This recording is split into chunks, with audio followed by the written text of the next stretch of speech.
Hi all, welcome to Swayards. So இன்றைக்கி நம்ம கிளாஸில் என்ன பார்க்க போகிறோம்னா பிஸ்னஸ் ஸ்ட்ராட்டஜிஸ் தான் பார்க்க போகிறோம். ஸோ நிறைய பேர் என்கிட்ட கேட்டுட்டு இருந்தீங்க பிஸ்னஸ் ஸ்ட்ராட்டஜி சொல்லுவீங்களா அப்படின்ட்டு.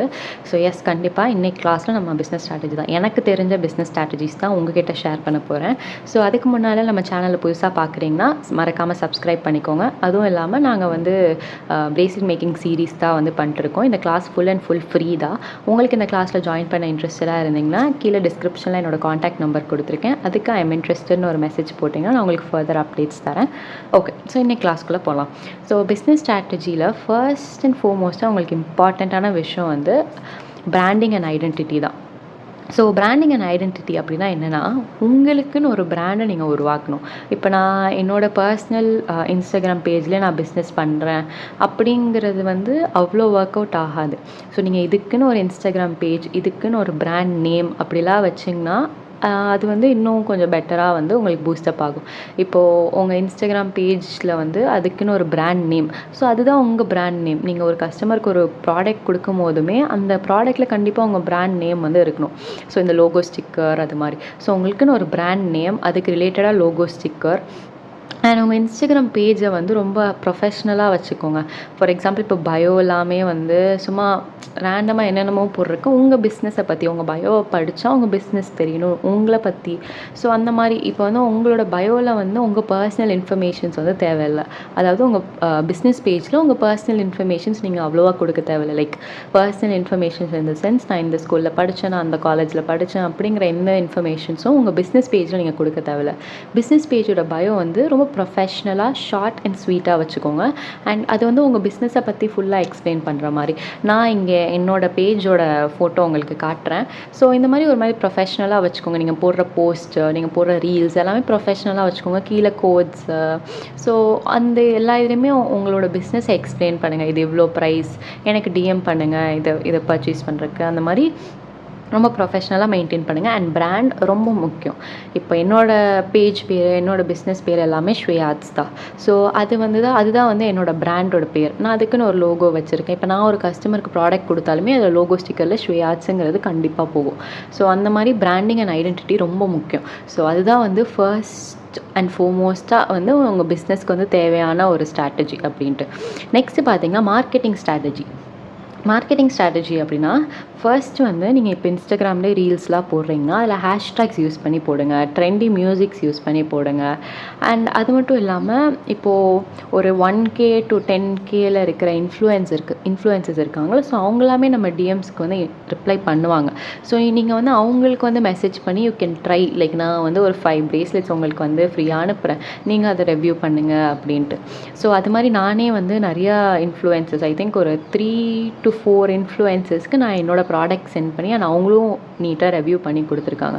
ஸோ இந்த மாதிரி ஒரு ஸ்மால் ஸ்கேல், அதாவது ஸ்மால் ஃபாலோவர்ஸ் வச்சுருக்கவங்க இன்ஃப்ளூயன்சர்ஸ் வந்து உங்களுக்கு வந்து இந்த மாதிரி சார்ஜஸ் பண்ண மாட்டாங்க. இதுவே ஹை லெவலாக நீங்கள் ரொம்ப ஒரு கொஞ்சம் வெல் நோன் செலிப்ரிட்டியாக இருந்தாங்கன்னா கண்டிப்பாக அவங்ககிட்ட சார்ஜஸ் கேட்பாங்க. அதாவது உங்கள் ஃப்ரீ ப்ராடக்ட்டும் வாங்கிப்பாங்க அண்ட் அதை தவிர எக்ஸ்ட்ரா சார்ஜஸும் கேட்பாங்க. ரீல்க்கு எவ்வளோ சார்ஜ், ஷார்ட்ஸ்க்கு எவ்வளோ சார்ஜ் அப்படின்ட்டு. அண்ட் தேர்டாக அவங்க உங்கள் மெசேஜ்க்கு ரிப்ளை பண்ண மாட்டாங்க அன்லெஸ் அவங்க வந்து உங்களுக்கு யார் மூலமாச்சும் தெரியும்னா யூ கேன் டூ இட்.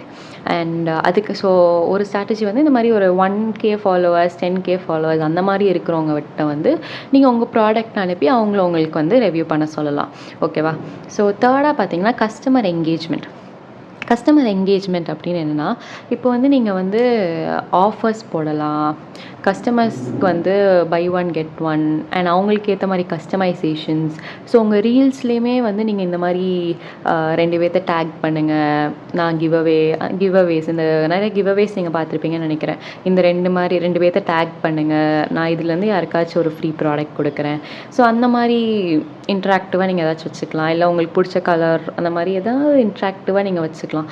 நிறைய இப்போ ரீல்ஸில் அந்த ஜோடியாக் சயின்ஸ்லாம் போட்டு, ஸோ இந்த மாதிரி நிறையா இன்ட்ராக்டிவாக கஸ்டமர் என்கேஜ்டாக வச்சுக்கோங்க.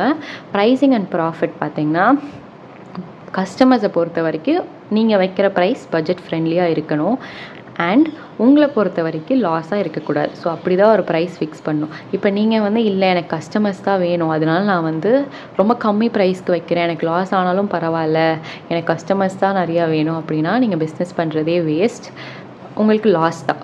அதே மாதிரி இல்லை எனக்கு காசு தான் வேணும் அப்படின்னு சொல்லிட்டு நீங்கள் காசை நிறையா வச்சிட்டிங்கன்னா கஸ்டமர்ஸ் யாரும் வரமாட்டாங்க, உங்கள் ப்ராடக்ட் வந்து செல் ஆகாது. ஸோ ரெண்டுக்குமே பேலன்ஸ் பண்ணி ஈக்குவலாக வைக்கணும். அதாவது கஸ்டமர்ஸ் பாயிண்ட் ஆஃப் வியூவில் உங்கள் ப்ராடக்ட் ரொம்ப பட்ஜெட் ஃப்ரெண்ட்லியாக இருக்கணும், அதே மாதிரி நம்ம பாயிண்ட் ஆஃப் வியூவில் அது ப்ராஃபிட்டாகவும் இருக்கணும். நமக்கு ₹1 எக்ஸ்ட்ரா வந்தாலுமே அது ப்ராஃபிட் தான். ஸோ அந்த மாதிரி ப்ரைஸிங் அண்ட் ப்ராஃபிட் தான் வைக்கணும். 5th growth plan. க்ரோத் பிளான்னா என்னென்னா, இப்போ நீங்கள் ஒரு பிரேஸ்லெட் பிஸ்னஸ் பண்ணுறீங்கன்னு வச்சுக்கோங்க, அந்த ஒரு பிரேஸ்லெட்லேயே நீங்கள் உட்காந்துடக்கூடாது. So next phone charms, next jewellery, இந்த மாதிரி ஒவ்வொன்றா ஆட் ஆன் பண்ணிகிட்டே இருக்கணும் உங்கள் பிஸ்னஸில். அப்போ தான் கஸ்டமர்ஸ்க்குமே ஒரு மாதிரி உங்கள் இதில் நிறைய ஆப்ஷன்ஸ் இருக்கிற மாதிரி இருக்கும். they'll come to you for everything.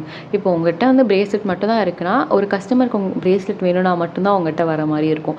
So ஸ்லோவாக நீங்கள் ஒரு ஸ்கில்லாக வந்து க்ரோ பண்ணிட்டே இருக்கணும். ஸோ அதுதான் வந்து க்ரோத் பிளான். இப்போது பிரேஸ்லெட் வைக்கிறீங்க, அடுத்து ஃபோன் சார்ம், அடுத்து அப்படியே நெக்லஸ், இயரிங்கு, ஆங்க்லெட்டு, இந்த மாதிரி நீங்கள் உங்களோட பேஜ், உங்களோட பிராண்டில் வந்து திங்ஸை ஆட் ஆன் பண்ணிகிட்டே இருந்தால் தான் அது வந்து ஒரு கோ டு ஸ்பாட் மாதிரி இருக்கும்.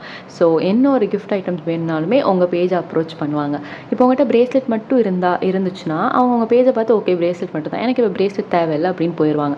ஸோ நீங்கள் வந்து க்ரோத்க்கான பிளானை வந்து போட்டுகிட்டே இருக்கணும். ஓகே இப்போ நான் பிரேஸ்லெட் கற்றுக்கிட்டேன், நான் பிரேஸ்லெட் போட்டேன், இப்போ நெக்ஸ்ட் என்ன கற்றுக்கலாம் அப்படின்னு ஒவ்வொன்றா புதுசாக கற்றுக்கிட்டு உங்களை அப்டேட் பண்ணிவிட்டு உங்கள் பேஜையுமே நீங்கள் அப்டேட் பண்ணிகிட்டே இருக்கிறது தான் க்ரோத் பிளான். 6th பார்த்தீங்கன்னா ஃபோட்டோஷூட். ஃபோட்டோஷூட்டுங்கிறது ரொம்ப முக்கியமானது. நீங்கள் உங்கள் ஃபேஸ் காட்ட தேவையில்ல, எதுவுமே காட்ட தேவையில்ல, அந்த ப்ராடக்ட்டை வந்து ஒழுங்காக ஃபோட்டோ எடுத்து போஸ்ட் பண்ணணும். ஓகேவா? ஸோ இப்போ நீங்கள் போஸ்ட்டோ ரீலோ நார்மலாக, அதாவது ப்ராப்பராக எடுக்காமல் சும்மா இப்படி வச்சு எடுத்துகிட்டு போடுறீங்கன்னா அதை பார்க்குற கஸ்டமர், இப்போ நீங்களே ரீல்ஸ் பார்க்கும்போது ஒரு ப்ராப்பராக இல்லாத ஒரு ஃபோட்டோ வந்துச்சுன்னா நீங்கள் அப்படியே ஸ்வைப் பண்ணிட்டு போயிடுவீங்க. பிகாஸ் நமக்கு அது அட்ராக்டிவாக இருக்காது. ஸோ கஸ்டமர்ஸ்க்கு வந்து அது அட்ராக்டிவாக இருந்தால் தான் அவங்க அதை ஃபர்தராக பார்ப்பாங்க. ஸோ இப்போ ஃபோட்டோ எடுக்கிறதுக்கு ஐஃபோன், டிஎஸ்எல்ஆர் தான் வேணுங்கிறது கிடையாது. நம்மகிட்ட இருக்கிற நார்மல் ஃபோன்லேயே நம்ம அழகாக ஃபோட்டோ எடுத்து அதை வந்து போடலாம். ஸோ நான் அடுத்தடுத்த வீடியோவில் வந்து உங்களுக்கு ஃபோட்டோகிராஃபியும் நான் போடலான்னு பிளானில் இருக்கேன். லைக் எப்படியெல்லாம் ஃபோட்டோ எடுக்கணும், லைக் எப்படிலாம் எடுக்கலாம், டிஃப்ரெண்ட் ஐடியாஸ் வந்து நான் உங்களுக்கு ஷேர் பண்ணுறேன். ஸோ ஃபோட்டோஷூட் வந்து ரொம்ப முக்கியம். அண்ட் இதுக்கு வந்து ஐஃபோன் இருக்கணும், டிஎஸ்எல்ஆர் இருக்கணும் அப்படிங்கிற மைண்ட் செட்டே விட்டுருங்க. உங்கள்கிட்ட இருக்கிற ஃபோன் வச்சு நீங்கள் அழகாக எடுக்கலாம். ஸோ நீங்கள் வந்து இப்போ கடமைக்கு நான் இதை வந்து பிஸ்னஸ் பண்ணுறேன் கடமைக்குன்னு ஃபோட்டோ எடுத்து போட்டாலும் நல்லா இருக்காது. ஸோ ப்ராப்பராக செட்டப் பண்ணி அதுக்கு கொஞ்சம் டைம் ஆகும். ஸோ அந்த டைம்லாம் நீங்கள் வந்து சாக்ரிஃபைஸ் பண்ணி எடுத்து போட்டிங்கன்னா அது வந்து ஒன் ஆஃப் த ஸ்ட்ராட்டஜியாக இருக்கும். 3rd build awareness. இப்போது நீங்கள் இன்றைக்கி ஒரு போஸ்ட்டோ ரீலோ போடுறீங்க, ஒரு 5 to 6 days காணாமல் போயிட்டிங்கன்னா உங்கள் பேஜை ஃபாலோ பண்ணுறவங்களே உங்களை மறந்துடுவாங்க. ஸோ நீங்கள் வந்து ரொம்ப கன்சிஸ்டண்ட்டாக இருக்கணும். நீங்கள் இருக்கீங்கங்கிறது தெரிவிச்சுட்டே இருக்கணும். அட்லீஸ்ட் டெய்லி ஒரு போஸ்ட், டெய்லி ஒரு ஸ்டோரி, இல்லை டெய்லி ஒரு ரீல் அட் த ஸ்டார்டிங். ஏன்னா இப்போ தான் நம்ம வந்து பில்ட் பண்ணிருக்கோம் நம்ம இதை. நீங்கள் இன்றைக்கி ஒன்று போட்டுட்டு ஒரு 1 week கழித்து போட்டிங்கன்னா ஒன் வீக்கில் பீப்புள் ஃபர்கெட் யூ. அந்த 1 weekல அவங்களுக்கு ஏதாச்சும் தேவைப்பட்டிருக்கலாம். பட் அப்போது நீங்கள் இருக்கிறது வந்து அவங்களுக்கு வந்து மறந்துட்டு அவங்க வேறு யாராவது தேடி ஆர்டர் பண்ணியிருப்பாங்க. ஸோ நீங்கள் இருக்கீங்க அப்படிங்கிற அவேர்னஸ்ஸை நீங்கள் வந்து டெய்லியுமே கொடுத்துட்டு இருக்கணும். உங்கள் பேஜ் அப்படிங்கிற எக்ஸிஸ்டன்ஸை டெய்லியும் வந்து பீப்புள்கிட்ட காட்டிகிட்டே இருக்கணும். ஓகேவா? ஸோ இதுதான் வந்து மேஜர் ஸ்ட்ராட்டஜிஸ். அண்ட் அதை தவிர்த்து சில டிப்ஸ் என்னென்னா, இப்போ தான் பிஸ்னஸ் ஸ்டார்ட் பண்ணுறீங்க அப்படின்னா எடுத்த உடனே பல்க் இன்வெஸ்ட்மெண்ட் பண்ணாதீங்க. கொஞ்சம் கொஞ்சமாக இன்வெஸ்ட் பண்ணுங்கள். ஃபர்ஸ்ட் கொஞ்சம் இன்வெஸ்ட் பண்ணி உங்கள் பிஸ்னஸ் எப்படி போகுதுன்னு பாருங்கள், எது நிறையா போகுதுன்னு பாருங்கள், அதை மட்டும் ரீஇன்வெஸ்ட் பண்ணுங்கள். ஸோ எடுத்த உடனே பெருசாக இன்வெஸ்ட் பண்ணாதீங்க. ஏன்னா எடுத்த உடனே நம்ம பிஸ்னஸ் வந்து ஆஹா ஓஹோன்னு போகுமான்னு கேட்டால் கிடையாது, யாருக்குமே அப்படி போகாது. ஸோ எடுத்த உடனே வந்து ரொம்ப பெருசாக இன்வெஸ்ட் பண்ணாதீங்க. செகண்ட், உங்கள் பேஜில் வந்து ஒரு மாதிரி ஒரு யூனிக்காக ஏதாச்சும் ஒன்று இருக்கணும். இப்போ இந்த இது வேணும்னா நான் உங்கள்கிட்ட தான் அப்ரோச் பண்ணணும் அப்படின்ட்டு. ஸோ அப்படிங்கிறது வந்து நான் எதை வச்சு சொல்கிறேன்னா, உங்களை சுற்றி இருக்கிற பீப்புள், உங்களை சுற்றி இருக்கிற ஃபாலோவர்ஸ், இவங்க மத்தியில் நீங்கள் ஏதாவது ஒன்று யூனிக்காக இருக்கணும். இப்போ ஃபார் எக்ஸாம்பிள் நான் என் கேஸை உங்களுக்கு எக்ஸ்பிளைன் பண்ணுறேன். இப்போ என்னோடய சரௌண்டிங், என்னோடய கம்யூனிட்டி, என்னோடய ஃப்ரெண்ட்ஸ் சைடு ஆர் என்னை சுற்றி இருக்கிறவங்க, பேசிக்காக அப்படி வச்சுக்கோங்க, என்னை சுற்றி இருக்கிறவங்க யாருமே வந்து ரெசின் பண்ண மாட்டாங்க. நான் ரெசின் பண்ணுறேன். ஸோ இப்போ அவங்களுக்கு ஒரு ரெசின் தேவைனாலே அவங்களோட கோ டு ஸ்டாப் வந்து ஸ்வேயாட்ஸாக தான் இருக்கும். ஸோ அப்படி இப்போ ரெசின் யூனிக்கான்னு கேட்டிங்கன்னா, யூனிக் இன் த சென்ஸ் நான் வந்து அது வந்து உங்களுக்கு தான் தெரியும். இப்போ உங்களை சுற்றி இருக்கிறவங்களுக்கு எது நிறையா தேவைப்படும், இப்போ எது வந்து நல்லா ட்ரெண்டாக போகுது, உங்களை சுற்றி இருக்கிறவங்க அது பண்ணுறாங்களா இல்லையா, எது யார் பண்ணலை, அப்படிலாம் அனலைஸ் பண்ணி நீங்கள் வந்து உங்களோட பேஜை பில்ட் பண்ணிக்கலாம். ஓகேவா? யூனிக்காக போட்டு. So 3rd packaging. கஸ்டமர்ஸ் வந்து பேக்கேஜிங் வந்து ரொம்ப அட்ராக்டிவாக இருக்கும். ஸோ இப்போது ஒரு கஸ்டமர் உங்கள்கிட்ட ஆர்டர் பண்ணுறாங்கன்னா அவங்ககிட்ட வந்து நீங்கள் பேக் பண்ணி கொடுக்குறதே வந்து அவங்களுக்கு ஒரு ஹாப்பினஸ் கொடுக்கும். அந்த பேக்கிங் ஓப்பன் பண்ணுறது, அந்த தேங்க்யூ நோட் இருக்கிறது. ஸோ இதெல்லாமே வந்து ஒரு ஆட் ஆன் தான். அவங்க வந்து உங்களுக்கு திருப்பி ரீகஸ்டமர் ஆகிறதுக்கு ஒரு ஆட் ஆன் தான். அண்ட் ஃபோர்த் பார்த்திங்கன்னா கஸ்டமர் கனெக்ஷன். கஸ்டமர் கனெக்ஷனுங்கிறத நான் எப்படி மீன் பண்ணுறேன்னா, இப்போது ஒரு கஸ்டமர் அவங்ககிட்ட ஆர்டர் பண்ணியிருக்காங்க, ஒரு பிரேஸ்லெட்டே ஆர்டர் பண்ணியிருக்காங்கன்னு வச்சுக்கோங்க. நீங்கள் அவங்களுக்கு கொரியர் போட்டிங்க. ஸோ ஆர்டர் பண்ணிட்டாங்க, நான் கொரியர் போட்டேன், காசு வாங்கிட்டேன், அதோட உங்கள் வேலை முடிஞ்சிச்சான்னு கேட்டால் கிடையாது. ஸோ கஸ்டமர் கனெக்ஷனுங்கிறோட வேலை வந்து இங்கே தான் ஆரம்பிக்குது. ஸோ நீங்கள் கொரியர் பண்ணிட்டீங்க. இப்போ உங்களுக்கு தெரியும் நான் இன்றைக்கி கொரியர் போட்டால் அது நாளைக்கு போகுதா, எப்போ போகுதுங்கிறது உங்களுக்கு தெரியும்.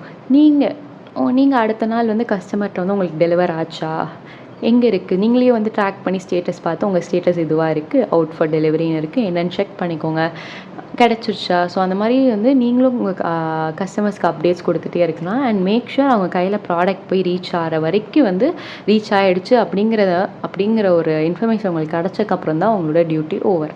ஸோ இதுதான் கஸ்டமர் கனெக்ஷன். ஸோ அண்ட் அதோட முக்கியமானது என்னென்னா, இப்போ வந்து நீங்கள் கஸ்டமர்ஸ்க்கு நீங்கள் ப்ராடக்ட் கொடுத்தக்கப்புறம் மறக்காமல் போய்ட்டு அவங்ககிட்ட ரிவ்யூ கேளுங்க. Be it negative or be it positive. அந்த ரிவ்யூவை நீங்கள் எடுத்துக்கோங்க. நெகட்டிவாக இருந்துச்சுன்னா நெக்ஸ்ட் டைம் அதை இம்ப்ரூவ் பண்ணிக்கோங்க. அண்ட் கஸ்டமர்ட்டையும் சொல்லுங்கள், நான் இந்த மாதிரி இம்ப்ரூவ் பண்ணிக்கிறேன். Don't fight to the customers, ஏன் இதை நெகட்டிவாக சொன்னீங்க அப்படின்ட்டு. ஸோ நெகட்டிவ் பாசிட்டிவ் மட்டும்தான் வருமானு கேட்டால் கிடையாது, நெகட்டிவ்ஸும் வரும். ஸோ அந்த நெகட்டிவே எடுத்துகிட்டு நெக்ஸ்ட் டைம் அதை ரிப்பீட் பண்ணாமல் பார்த்துக்கணும். அண்ட் அந்த கஸ்டமர் ரிவ்யூஸ் எல்லாமே வந்து நீங்கள் சேர்த்து நீங்கள் அதை உங்கள் ஸ்டோரி உங்கள் பேஜ்லலாம் போட்டு ஹைலைட்ஸில் வச்சுக்கலாம், கஸ்டமர் ரிவ்யூஸ் அப்படின்னு. ஸோ புதுசாக உங்கள் பேஜுக்கு வரவங்க வந்து they'll look for customer reviews தான். இப்போ நம்ம அமேசான்லேயே வந்து ஒரு பொருள் ஆர்டர் பண்ணுறோன்னா ஃபஸ்ட்டு கீழே ஸ்க்ரால் பண்ணி நம்ம ரிவ்யூஸ் தான் பார்ப்போம். ஸோ அந்த மாதிரி உங்கள் பேஜில் ஆர்டர் பண்ண வராங்கன்னா கண்டிப்பாக ரிவ்யூஸ் இருக்காங்கிறத எக்ஸ்பெக்ட் பண்ணுவாங்க. ஸோ ஹைலைட்டில் ரிவ்யூஸுங்கிற ஒரு காலமே போட்டு வச்சுக்கோங்க. அண்ட் நெக்ஸ்ட் இந்த ஃபெஸ்டிவல்ஸ் அண்ட் சீசன்ஸ் அப்போது ஆஃபர்ஸ் கொடுங்க. இப்போது உங்களோட பர்த்டே இல்லை உங்களோட பேஜோட ஆனிவர்சரி அந்த மாதிரி எல்லாமே வந்து ஆஃபர்ஸ் கொடுங்க. பை ஒன் கெட் ஒன் இல்லை டிஸ்கவுண்ட்ஸ் கொடுங்க. இந்த மாதிரி வந்து அப்பப்போ வந்து லைக் ஸ்டாண்டர்டாக ஒரே மாதிரி போகாமல் அப்பப்போ ஆஃபர்ஸ் கொடுங்க. இந்த மாதிரி இப்போ ஃபார் எக்ஸாம்பிள் இப்போ நவராத்திரி போய்ட்டு இருக்குது, நவராத்திரி ஆஃபர், அடுத்து Deepavali offer, buy one get one, buy two get 4, இந்த மாதிரி வந்து ஆஃபர்ஸ் போட்டு அப்டேட்ஸ் பண்ணிகிட்டே இருங்க. ஸோ எனக்கு தெரிஞ்ச ஸ்ட்ராட்டஜிஸ் வந்து நான் ஓரளவுக்கு எனக்கு தெரிஞ்சது வந்து நான் எக்ஸ்பிளைன் பண்ணிட்டேன்.